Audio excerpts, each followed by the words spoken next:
दोस्तों बात करें तो लग रहा है कि 2021 के अंदर जो Realme है ना वो धूम मचाने वाली है। अरे मेरे कहने का मतलब ये है कि जो Realme है ना वो ताबड़तोड़ बहुत सारे फोन्स रिलीज कर सकती है।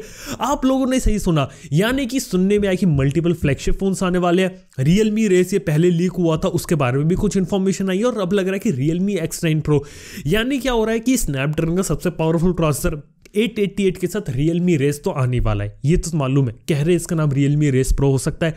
और Realme की X9 Pro जो आएगा ना फोन, ये MediaTek Dimensity 1200 यानी कि जो MediaTek का जो सबसे पावरफुल प्रोसेसर है ना उस पर चलता हुआ देखने को मिलेगा। ये काफी अमेजिंग चीज है और इसके बारे में कुछ और इन्फॉर्मेशन भी पता चली। जैसे पता चली कि जो Realme रेस Pro होगा ये पहला फोन होगा जिसमें 160 हर्ट्ज का रिफ्रेश रेट का सपोर्ट होगा। काफी कमाल की बात होगी। और इस फोन के अंदर आपको Realme की 125 वॉट की जो सुपर डार्ट चार्जिंग होती है वो देखने को मिलेगी, यानी कि 125 वॉट की चार्जिंग जी हाँ आने वाली है। और 64 मेगापिक्सल का कैमरा, 13 मेगापिक्सल प्लस 13 मेगापिक्सल के दो लेंसेज देखने को मिलेंगे। Android 11 Realme और 2.0। वही बात करें Realme के X9 Pro की Dimensity 1200 तो होगा ही होगा। इसके अंदर आपको 6.4 इंच का एक OLED डिस्प्ले मिलेगा 120 हर्ट्ज के रिफ्रेश रेट के साथ। 12 GB की रैम होगी, UFS 3.1 स्टोरेज होगा, 4500 mAh की बैटरी और इसमें 65 वॉट की चार्जिंग होगी। लेकिन Realme X9 Pro में आपको 108 मेगापिक्सल का कैमरा देखने को मिलेगा और आने वाले 2 से 3 महीनों के अंदर ये दो फोन लॉन्च हो रहे हैं। लग रहा है कि Realme ने मतलब बहुत प्लानिंग कर रखी है। और अक्टूबर के बाद जो आखिरी फोन उन्होंने लॉन्च किया था ना वो था Realme 7i और अभी तक जनवरी खत्म होने वाला, अभी तक उन्होंने अपना कोई फोन रिलीज नहीं किया है। लेकिन Realme X7 सीरीज होती है ना, उसके बारे में एक और इन्फॉर्मेशन पता चली कि वो फर्स्ट वीक ऑफ फरवरी के अंदर रिलीज होगा। देखते हैं कब आपको देखने को मिलता है। लेकिन जब इतना लंबा वेट कर दिया ना, मेरे को लग रहा है कि ये तूफान के पहले की शांति, और लग रहा है जो Realme है ना वो बहुत बड़ा तूफान लाने वाली है। देखते हैं आने वाले समय में क्या रहता है। खैर इसके साथ ही OnePlus और Oppo से भी रिलेटेड न्यूज़ है। वैसे आपको पता है Oppo, Realme, OnePlus, BBK group, लेकिन ऑफिशियली अब सामने से खबर आ गई कि Oppo और OnePlus यानी कि Oppo और OnePlus की जो रिसर्च एंड डेवलपमेंट टीम है ना वो एक साथ मिलकर काम करेंगे। वैसे बिहाइंड द सीन वो काम करती थी, warp charging, dash charging, VOOC charging, एक चीज के 4 नाम होते थे, फोन के डिजाइन सेम होते थे। लेकिन अब ऑफिशियली मतलब सामने से बोल रहे कि Oppo और OnePlus साथ में काम करेगा, लेकिन OnePlus इंडिपेंडेंट रूप से काम करेगा, Oppo अलग काम करेगा। दोनों के अपने अपने अलग अलग प्रोडक्ट्स होंगे, लेकिन रिसर्च एंड डेवलपमेंट सेम होगी। ये ऑफिशियली तो उन्होंने सामने से लेके आए हैं, लेकिन देखते आने वाले टाइम में क्या रहता है कि आपको फोन्स के अंदर कितनी सिमिलरिटीज देखने को मिलती है। क्योंकि फिलहाल के समय में देखा जाए जो OnePlus जो मेरे को पसंद थी ना वो OnePlus वो रही नहीं, ये OnePlus हो चुकी है Oppo Plus। फिर भी कुछ चीज़ें हैं, देखते हैं आने वाले समय कहानियाँ कितनी बदलती है, काफ़ी अमेजिंग चीज़ होगी। और इसी के साथ ही इंफॉर्मेशन आई है सैमसंग के नए स्मार्टफोन की तरफ से। अब ये जो स्मार्टफोन है ना ये गैलेक्सी A80 का सक्सेसर होने वाला है। अब A80 याद है आपको, जिसके अंदर आपको स्लाइडर प्लस रोटेटिंग कैमरा देखने को मिलता था। लगभग 2 साल हो जाएंगे उस फोन को। इंटरेस्टिंग फोन था, अभी पिछली बार सेल हुई थी, उसके अंदर लगभग 20,000 के आसपास आया था, कुछ लोगों को मिला था। तो यार ये बात हो जाती है। लेकिन एक काफ़ी इंटरेस्टिंग बात है कि गैलेक्सी A82 काफ़ी बढ़िया स्मार्टफोन हो सकता है जिसके अंदर आपको फिर से रोटेटिंग कैमरा या फिर फ्लिप अप कैमरा जैसी चीज़ें देखने को मिल सकती हैं। अब कितना कारगर होता है कितना कारगर नहीं होता नहीं पता, अभी ये लीक है रिसर्च एंड डेवलपमेंट फेज के अंदर ही। और हमने सैमसंग के काफ़ी सारे फोन्स देखे हैं लीक भी होते हैं लेकिन मार्केट तक आते नहीं है। एक पॉपअप कैमरे वाला फ़ोन भी लीक हुआ था 2019 के अंदर, वो स्क्रैप हो गया। M51 का डिज़ाइन इनिशियली कुछ और था, बाद में हमें कुछ और देखने को मिला। देखते हैं A82 जैसा फ़ोन आपको देखने को मिलता है कि नहीं मिलता।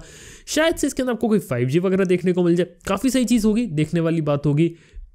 और आगे चल के बात करते हैं सैमसंग के बारे में ही। तो सैमसंग जो है ना वो आने वाले समय में मतलब ऑलरेडी OLED जो होते हैं ना प्रोडक्शन वो स्टार्ट कर चुके हैं, लेकिन लैपटॉप्स के लिए। लैपटॉप के अंदर अभी क्या होता है, मेजॉरिटी LCD डिस्प्ले यूज होता है। एप्पल का ले लो चाहे कोई सा भी ले लो, सबके अंदर LCD डिस्प्ले यूज होता है। कुछ ऐसे सिलेक्टिव लैपटॉप्स आते हैं जिनके अंदर OLED देखने को मिलता है। लेकिन अब सैमसंग ने मास प्रोडक्शन स्टार्ट कर दिया OLED लैपटॉप्स का, यानी कि आने वाले समय में बहुत सारे ऐसी कंपनीज के लैपटॉप्स आपको देखने को मिल सकते हैं। इसमें आपको OLED टेक्नोलॉजीज देखने को मिले, ये काफ़ी अमेजिंग चीज़ होगी। देखने वाली बात हो कि इनके अंदर बर्नन की प्रॉब्लम होती है कि नहीं, क्योंकि बर्नन एक ऐसी चीज़ है कि मतलब क्या रहता है, आप कंप्यूटर यूज़ कर रहे हो, अब एक जगह आइकन है, जैसे माई कंप्यूटर का आइकन है वो एक कोने पे पड़ा हुआ है, अब वहाँ पे क्या वो दिन भर रखा रहेगा। अब इसका रीज़न ये हो सकता है कि आप वहाँ पे बर्न आपको देखने को मिलेगा कि नहीं मिलेगा, ये एक सवाल होगा। वहीं इसके अपोजिट जो एप्पल है ना, वो ओलेड को अपना नहीं रही है अपने मैकबुक के लिए, वो बना रहे हैं मिनी एलईडी डिस्प्ले, जिससे आपको ब्लैक लेवल काफ़ी अच्छे देखने को मिल सकते हैं। ये काफ़ी कमाल की चीज़ है।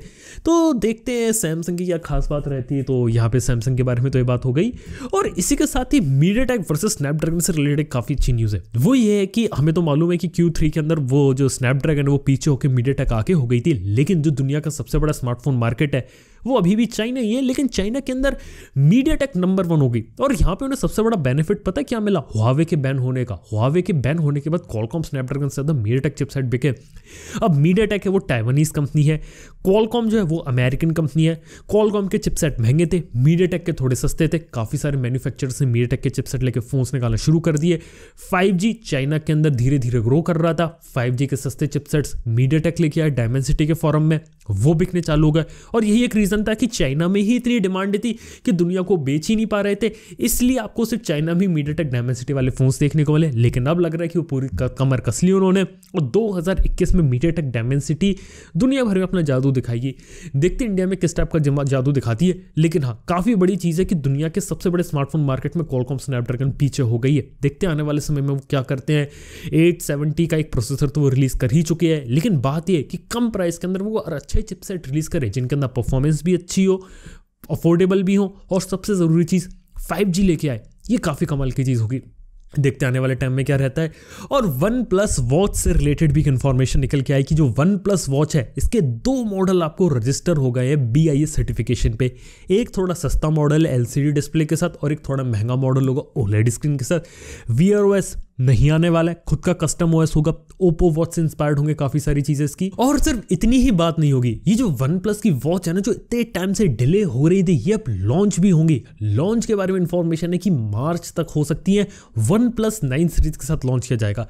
यानी कि वन प्लस क्या करेगी, इनको ग्लोबली लॉन्च करना चाहती है, लेकिन इसका कोई सेपरेट लॉन्च इवेंट नहीं करेगी। वो कहेगी कि चलो 9 सीरीज लॉन्च हो रही है, इसके साथ चलो अपनी वायरलेस ईयरफोन्स भी कर देते हैं। सुना है कि बड्स प्रो आने वाले ANC के साथ, वो लॉन्च हो सकते हैं। वॉच लॉन्च हो सकती है, मल्टीपल एक्सेसरीज भी लॉन्च हो सकते हैं। ये भी काफ़ी देखने वाली बात होगी। इसके साथ Realme Watch 2 के बारे में भी इंफॉर्मेशन है। Realme Watch 2 है, मतलब Realme Watch पिछले साल मई के अंदर लॉन्च करी थी उन्होंने, काफ़ी ठीक ठाक रिस्पांस मिला था उसके बाद Watch S लॉन्च करी जो कि सुपीरियर मॉडल था। लेकिन अब 5000 से कम में Realme अपनी एक और वॉच को लॉन्च करने वाली, और Realme Watch 2 इसके बारे में कुछ इन्फॉर्मेशन है। 1.4 इंच के TFT टच स्क्रीन डिस्प्ले देखने को मिलेगा, 305 mAh की बैटरी होगी, SpO2 सेंसर होगा, 24 आवर्स की dynamic heart rate monitoring, IP68 dust and water assistant होगी। कीमत 3000 4000, अगर बिलो 3000 में अगर आ जाती वॉच, मैं कहूँगा कि एक अच्छा स्मार्ट बैंड हो सकता है जो कि बड़े डिस्प्ले के साथ आ रहा है। सिर्फ मैं यही बोलूँगा, क्योंकि आजकल जितनी भी स्मार्ट वॉचेस है 5000 से कम वाली, स्मार्ट वॉच से ज़्यादा वो स्मार्ट बैंड ज़्यादा लगती है। समझ गया ना मेरी बात को? तो यार ये बात हो जाती है। और इसके बाद फाइनल जो खबर आई वो आई है Android 12 को लेके। Android 12 में काफ़ी सारे मल्टीपल फीचर्स आ सकते हैं, स्पेशली ऐप पेयरिंग को लेके, मल्टीटास्किंग रिलेटेड फीचर, और गेम कंट्रोलर का ऑफिशियल सपोर्ट। यानी कि ऑफिशियली जो डेडिकेटेड अलग अलग टाइप के गेम कंट्रोलर्स वगैरह मिलते हैं ना, कि आपने ये लगा दिए, ट्रिगर्स लगा दिया, अलग से ब्लूटूथ वाले 2 अलग कनेक्ट कर दिए, जिस टाइप का ROG फ़ोन में अलग अलग एसेसरीज थे, इन सब का ऑफिशियल सपोर्ट आपको देखने को मिल सकता है Android 12 के अंदर। फिलहाल कुछ लीक्स वगैरह, रूमर्स वगैरह, देखते हैं Android 12 में क्या इंप्रूवमेंट होंगे। ज़्यादातर चीज़ें अंडर द हुड होती हैं, विजुअली आपको कम चीज़ें देखने को मिलती है, लेकिन हाँ कुछ ऐसे इंटरेस्टिंग फीचर आ जाए जो लोग को यूज़ में आए, जैसे गेमिंग से रिलेटेड, ये काफ़ी अच्छी चीज़ हो जाती है। तो देखने वाली बात होगी मल्टीटास्किंग वगैरह इन सब में किस तरीके से काम होता है। काफ़ी कुछ लीक्स इन्फॉर्मेशन सामने आई है, तो देखते हैं आने वाले टाइम में क्या रहता है। चलिए बात करते हैं आप लोगों कुछ कमेंट्स के बारे में। तो यहाँ पे भानु प्रताप भाई का सवाल कि माय क्वेश्चन इज कभी फ्यूचर में AMD और इंटेल के इंटीग्रेटेड ग्राफिक कार्ड में रे ट्रेसिंग का फीचर आएगा क्या? अगर हाँ तो कब तक? बिल्कुल AMD में आने वाला ये चीज़, इंटेल में भी बहुत ही जल्दी आएगी। 2021 या 2022 तक ये चीज़ देखने को मिलेगी। अब ऐसा नहीं है कि AMD है उसने भी अपनी खुद की रे ट्रेसिंग टेक्नोलॉजीज डेवलप करी है। अगर हम बात करें Xbox और PlayStation की, तो उनके अंदर जो SoC लगे ना, वहाँ पे इंटीग्रेटेड ग्राफिक्स इस तरह से यूज़ हो रहे हैं, वहाँ पे रे ट्रेसिंग भी यूज़ हो रही है। तो ये चीज़ आएगी। और इंटेल के प्रोसेसर जो Xe ग्राफिक्स होते हैं ना, उनकी भी परफॉर्मेंस पिछले 1-2 सालों में काफ़ी इंप्रूव हुई है, और इसका बेनिफिट ये कि आने वाले समय में इनमें और इंप्रूवमेंट आने वाला है। काफ़ी अमेजिंग चीज़ें होने वाली है। AMD और इंटेल दोनों बहुत अच्छे तरीके से काम करने वाले हैं, मतलब एप्पल की तरफ से कंपटीशन है तो AMD इंटेल दोनों तैयार हैं। इसके बाद अगला सवाल है कि is there a big difference between 11 Gen i5 processor and 10 Gen i5 processor, will I notice some lag when coding and for coding Mi notebook और Asus VivoBook। तो पहले तो मी नोटबुक से बेटर Asus का VivoBook है। Asus के VivoBook में backlight keyboard मिल जाता है जो मी नोटबुक में नहीं मिलता। कोडिंग के लिए मैं वो एक काफ़ी अच्छी चीज़ मानता हूँ, और साथ साथ कीबोर्ड थोड़ा बेटर होता है Asus का। लेकिन एक इंपॉर्टेंट चीज़ ये 11 Gen i5 और 10 Gen i5 में क्या फ़र्क है। यहाँ पे मैं सबसे पहले लैपटॉप प्रोसेसर के बारे में बात करूँगा। लैपटॉप के अंदर क्या हुआ है कि सबसे पहले तो 10 से 11 Gen जाती 14 nm की जगह 10 nm की चिप का यूज़ करने लगे हैं। ये काफ़ी बड़ा बेनिफिट हुआ। इंटेल की ईवो टेक्नोलॉजी और इंटीग्रेटेड जो टेक्नोलॉजीज होती है थोड़ी ज़्यादा बेटर हुई, जिससे ऑप्टिमाइजेशन थोड़ा बेटर हुआ है, और जिससे 11 Gen प्रोसेसर में आपको better battery backup with better performance मिल रहा है। ये कुछ इंप्रूवमेंट्स हुए, ये फैक्चुअल इन्फॉर्मेशन है, मतलब आप चेकआउट कर सकते हैं। इसके बाद एक और इन्फॉर्मेशन ये भी है कि जो इंटेल के चिपसेट्स होते हैं वो थोड़े ज़्यादा ऑप्टिमाइज होते कोडिंग के लिए, यानी अगर किसी को कोड वोड लिखना है, इम्यूलेटर्स वगैरह चलाने, अलग अलग चीज़ें चलानी है। AMD में रॉ पावर मिलती है, लेकिन कई बार जो चीज़ें रहती हैं ना, जो पुराने टूल्स चलते हुए आ रहे इतने सालों से, उसका बेनिफिट इंटेल को आज भी ये मिलता है कि इंटेल के हिसाब से काफ़ी सारी ऐप्स ऑप्टिमाइज होती हैं।